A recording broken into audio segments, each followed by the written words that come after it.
We want to talk a little bit more about brain health.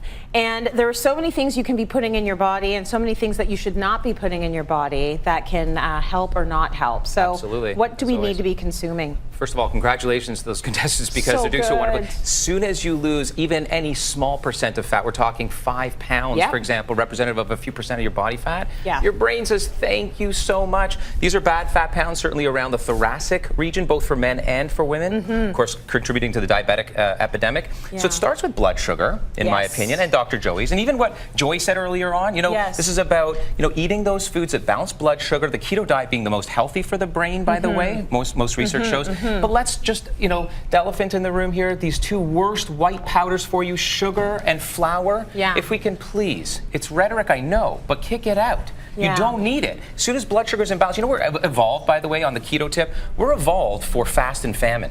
We've evolved. And what does your brain then do? It goes to fat stores and uses. So your brain actually survives better on ketones than it does on sugar. We don't like the spikes. Okay, so these oils, whether it's sunflower oil, vegetable oil, poor cooking oils, this is actually olive oil, but look how light that is. You must get extra virgin olive oil. Look into red palm fruit oil.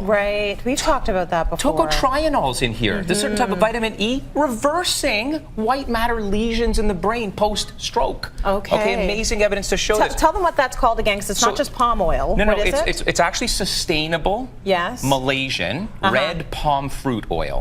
So the mesocarp, not the kernel. That kernel, that's in junk food and snack food. It's the meso, the bright red. So there's beta carotenes and vitamin E, the tocotrienols in here. That protect the brain, make a brain healthier. We've heard of coconut oil, so please use these cooking oils. By the way, these 2 have very high smoke points. Avocado's got the highest. But when you smoke, when you cook beyond the smoke point, you burn the oil. It's actually bad for your brain.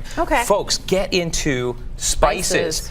Saffron, I know it's expensive, but studies showing brain health, nerve protection, amazing. Sage doesn't sound like somebody who's wise it's for a million reasons. These antioxidants, curcumin, found in turmeric, cinnamon to balance blood sugar. I add it to my coffee, and rosemary. Put this on your meats and proteins because they will protect them from the searing, which causes these PAHs and HCAs, so these are long acronyms, that actually damage brain. They're toxins that when you sear your meat on the barbecue, you can protect it with rosemary. Okay, so get into the spices. Good to know. In North America, we've created, thank goodness, health agencies, US and Canada, the kind of, the My Plate scenario. They plated up mainly vegetables and fruits, proteins, which includes the vegetarian sources.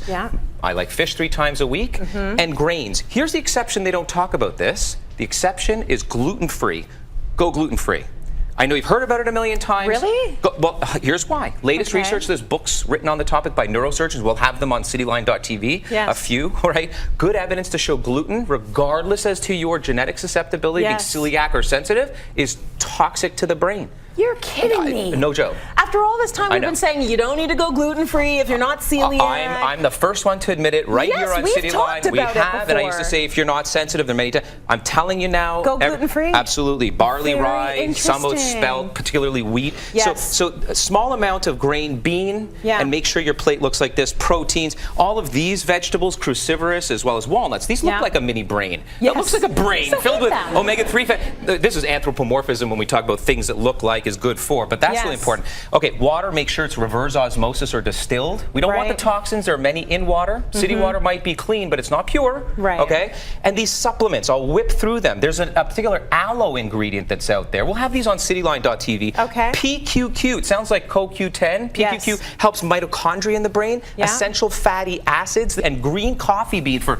attention, focus, alertness, and concentration. Those EFAs, are you getting those in the regular omega-3? This is an algal sustainable omega-3 that is vegetarian based. I think we have a problem with fish because of the dioxins, furans, heavy metals. We don't want those in our brain. So go for sustainable algal forms of DHA. DHA is brain juice. It is. It's brain juice. We need it. Everyone needs to supplement with it. Really good information. Thank you for that.